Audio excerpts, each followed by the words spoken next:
Okay, yeah, it's recording. Hi. So, if I just wanted to come on, if you guys have seen my videos, my Social Security SSI videos, I just went in to my endocrinologist, and yay, I got my form filled out. I got my approval because I'm type 1 diabetic. Let me just back out here.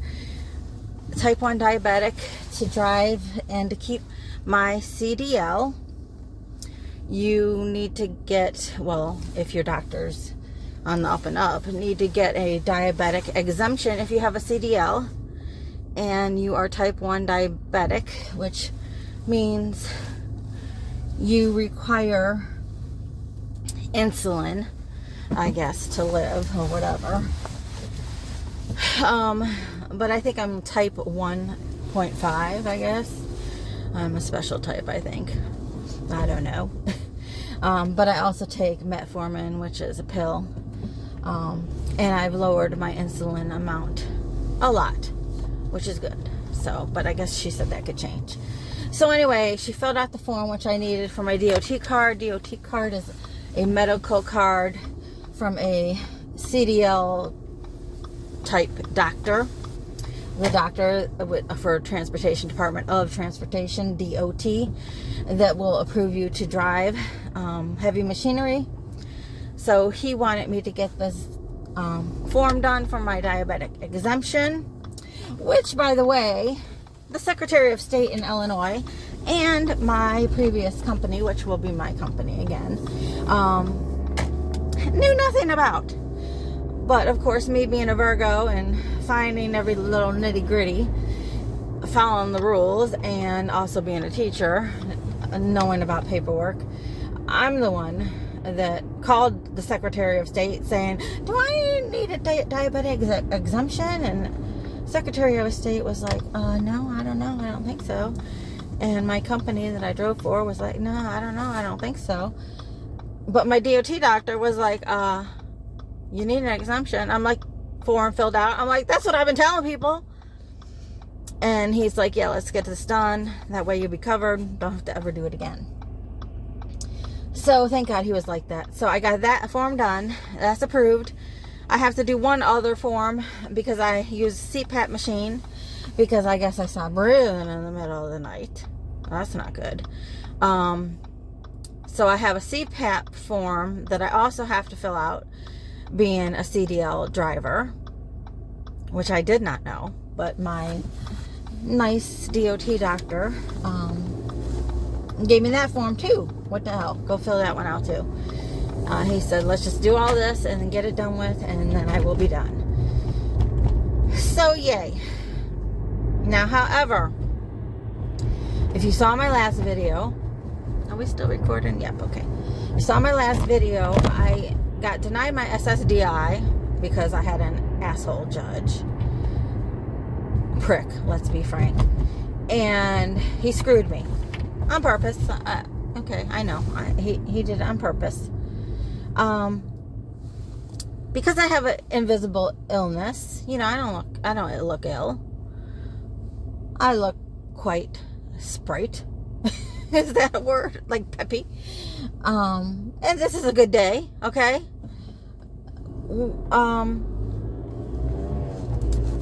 So anyway, he screwed me, you know, like, I'll screw you. And I'm sure a lot of people do lie about being disabled, okay? But I'm not lying, okay? So I only got SSI instead of my SSDI, which I should have got both of them. I could have got both of them. With SSI, you can only have $2,000 in money in your bank account. Only. Alright? So my dreams of driving a semi over the road, OTR, for 2 years, if I could handle that, just, you know, break my body to pieces, save all that money, you know, bank it all, and then buy a piece of land and put a little tiny house on it, or a little mobile home on it, and then live out the rest of my life, you know, pay cash for both those two things. That was my mission. That was my goal. Well, I forgot about it, and I might have mentioned it, but I guess in my dream, as I was dreaming and watching all my YouTube trucker videos, my lawyer reminded me, brought me back down to earth. You're only allowed to have $2,000. It might be in assets. I mean, you can have a car. I don't even know if you can own a house, but I would have put the house in my daughter's name, but let's not tell anyone about that. But yeah, you can only have $2,000 in the bank. Okay, so I couldn't even drive a CDL over the road because I'd make too much fucking money. I'd make that in a week. Okay, so that dream is out. Now the problem is my rent went up. Okay, I was paying $875, which was hard, which was a stretch. But it went up to $1,000. And sorry, I'm getting fogged in here. It went up to $1,000, and I only get $1,100 from my ex-husband's pension. Well, I got them down to $725, so that's what I was paying. And I only get $1,100 from my ex-husband's pension, and that's as long as he's alive. And he's got COVID now, so let's pray. He needs to stay alive. So I asked my lawyer. I said, okay, I'm on SSI, which I get no money because, as I said in my old video, you only get $794 from SSI, but if you're getting other income, which is my ex-husband's pension of $1,100, they take the higher number, so I don't get nothing from SSI. I asked him, I said, well, how much can I legally make in, income? Well, I can legally make like $13.94, 13 something, which means I can legally make $294. All right. What is $294 going to do for me when I have to pay for my car insurance, my cell phone? I don't owe anything on credit. I mean, I owe one little bit, like $600 on my Best Buy, but that's about it. That's it. I mean, but my rent's going to be $1,100. There you go. I only bring in my rent's going to be $1,000. I only bring in $1,100. I mean, now I saw a YouTuber that was saying, like, I think she was an author for some books, but she's on SSI, I guess. I think it's SSI. It could be different, with SSI. Everything could be different. But they didn't count the income from the book because it's passive income, So I really need to get my books out there. But again, I don't have a lot of energy to do much of anything. So SSI didn't count, or Social Disability didn't count that as income because it was passive income. Well, why the fuck can't they count an ex-husband's pension as passive income? I didn't make that fucking income. I'm not going to work for that income. And I'm really thinking about sending a letter to a senator or something. Like, they need to change the fucking law on that with Social Security disability. I didn't make that income. It's my ex-husband's income because I was married to him for over 10 years. I get his pension, part of it. But as the law stands now, I'm only allowed to make $1,394 or something like that a month, which brings me to only $294 a month. I'm gonna be fucking homeless. This Social Security disability system is not fucking right for the disabled. They want to keep, people poor. You talk about Black Lives Matter and prejudices and okay, hang on, I'm just looking for the line. They don't plow our parking lot. But I like the back end because it's not something about the sun's coming up from the right way for my windshield, so I don't have to scrape so hard. Okay, there's the line. All right. Sorry about that, people. Sorry, I'm just backing in. I'm just backing in. Just back it up. Back it up. So, what was I saying? So anyway, the system's not right. You know, a lot of things aren't right in this society.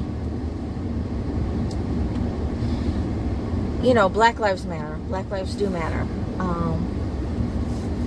Disabled matters. Just the same. You know, Asian lives matter. Everything fucking matters. This world is going to shit because nothing matters to the people where it should matter. The people who are important, that make these laws, that make these rules.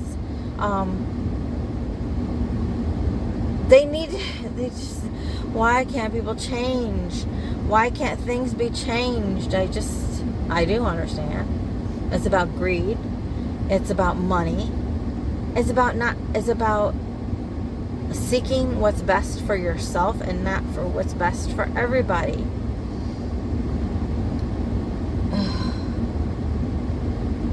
The people who are high up don't know what it's like to be down.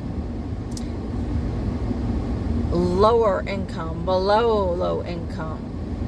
I know I was saying in one of my videos, I'm so fucking poor you can't even return me to the Dollar Tree.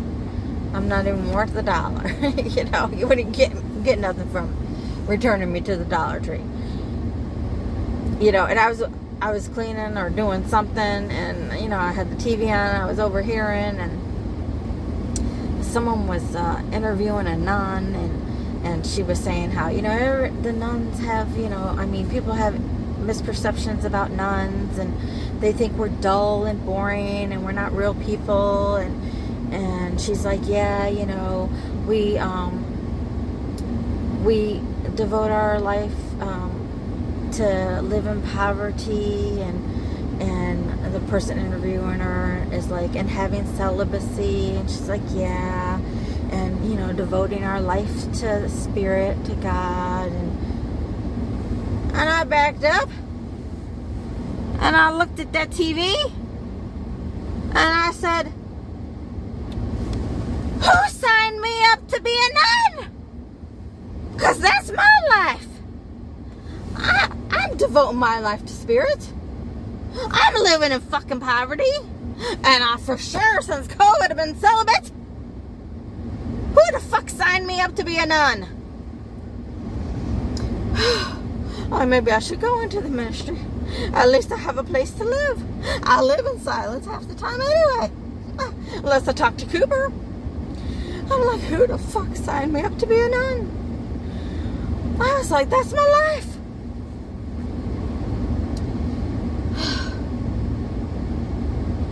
I was like, that's it. I'm a nun and I didn't even know it.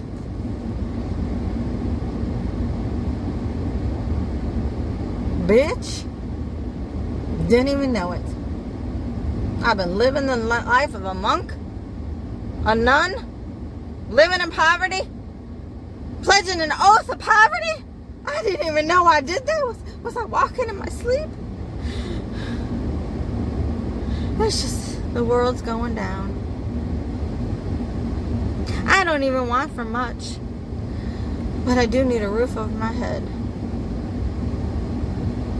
And I have to keep you updated because I might be living in my Audi. Don't know how that's going to work. I tried to sell my car because I thought I'm going to buy a van again. I've lived in a Dodge Caravan. Me and Cooper did. Amelia, I had sent her to live with a friend until I got her back. Thomas, he's just going to have to go back to my daughter. But me and Cooper, we might have to be living in this Audi.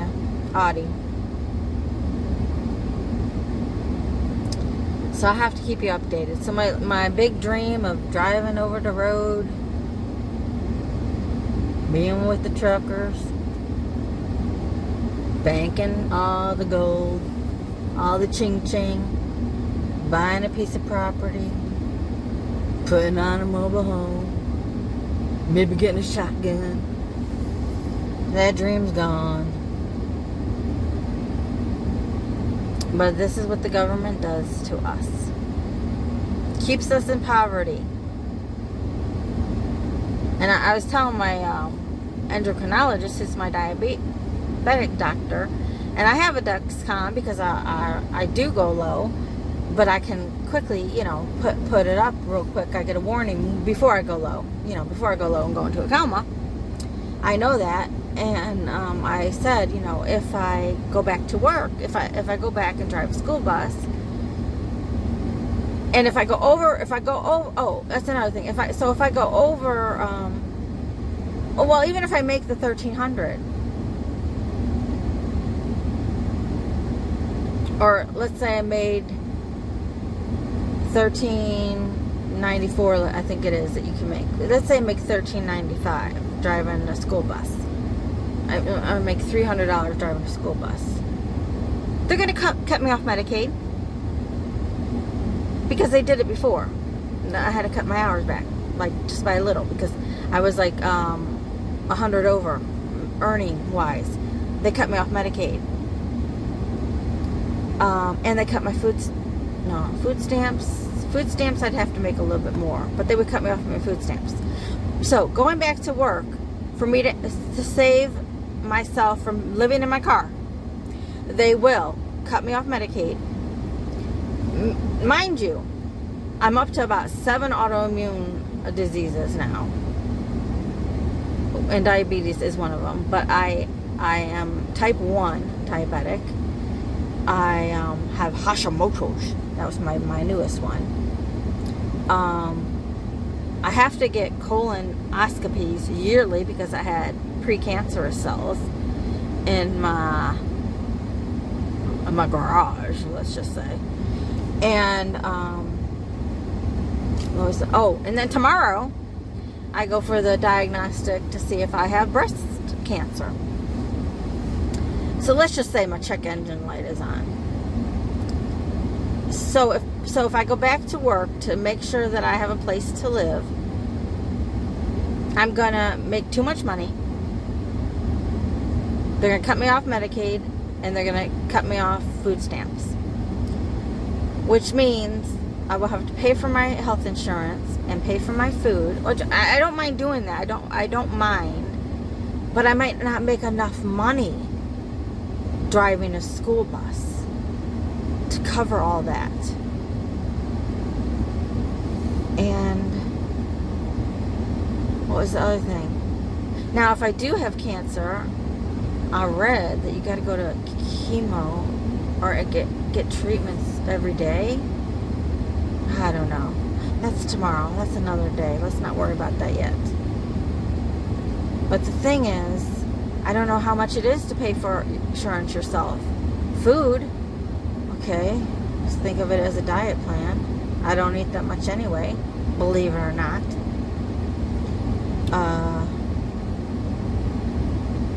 Yeah, the system is fucked. The system is fucked up. And if you ever saw my first COVID video, where I went through all of the cards, I think it was a wake up. It was a big tower moment for the world. God was trying to wake the world up. Now we have this new Omicron video. What am I saying? Video. Omicron strain of the COVID, where everybody and their brother is getting sick. I'm going to do a video on that. But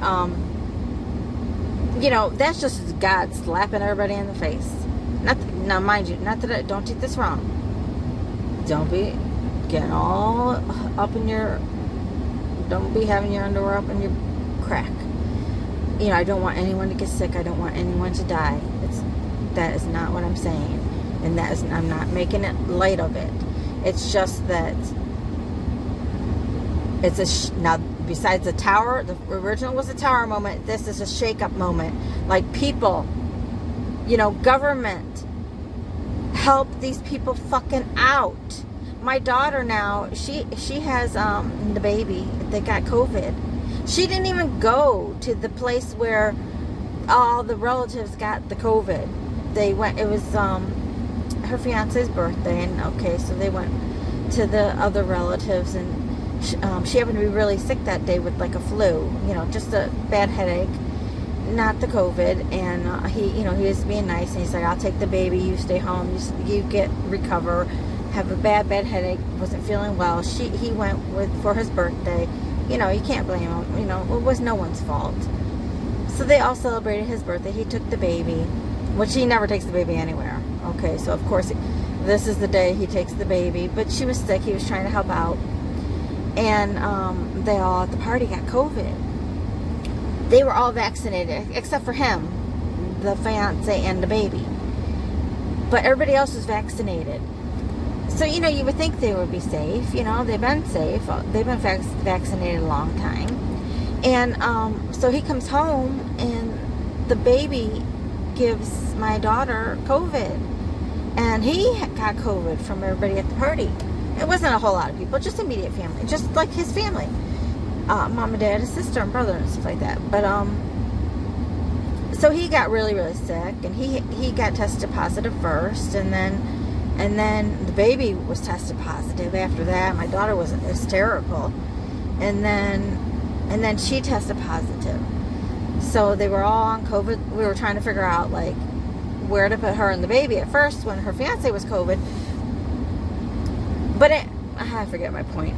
But anyway, so everybody's, well, first we were trying to figure out, like, how do we get her and the baby out of the house? He's got COVID.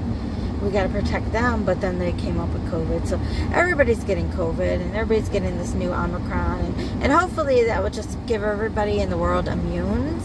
But I think it's not the tower moment, it's the shake-up moment.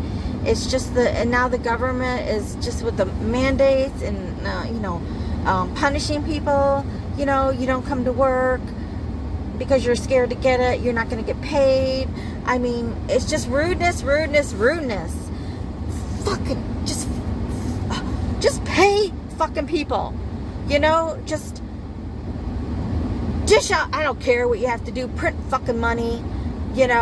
Print fucking Chuck E. Cheese fucking change. You know what I mean? Like, just send out fucking stimulus money to everybody and their fucking brother. Okay? Just give people some money. Just some to get by money for the next 2 fucking months. I don't care what it costs. Just these people, these friggin', I gotta go, because the FedEx men, they don't know what building's what. I don't know how I gotta go. Half the time I'm the FedEx delivery person for all these buildings around me. They deliver to my building, and it's always the wrong building. And this guy's been going to every building around here. I don't know why they can't find the number.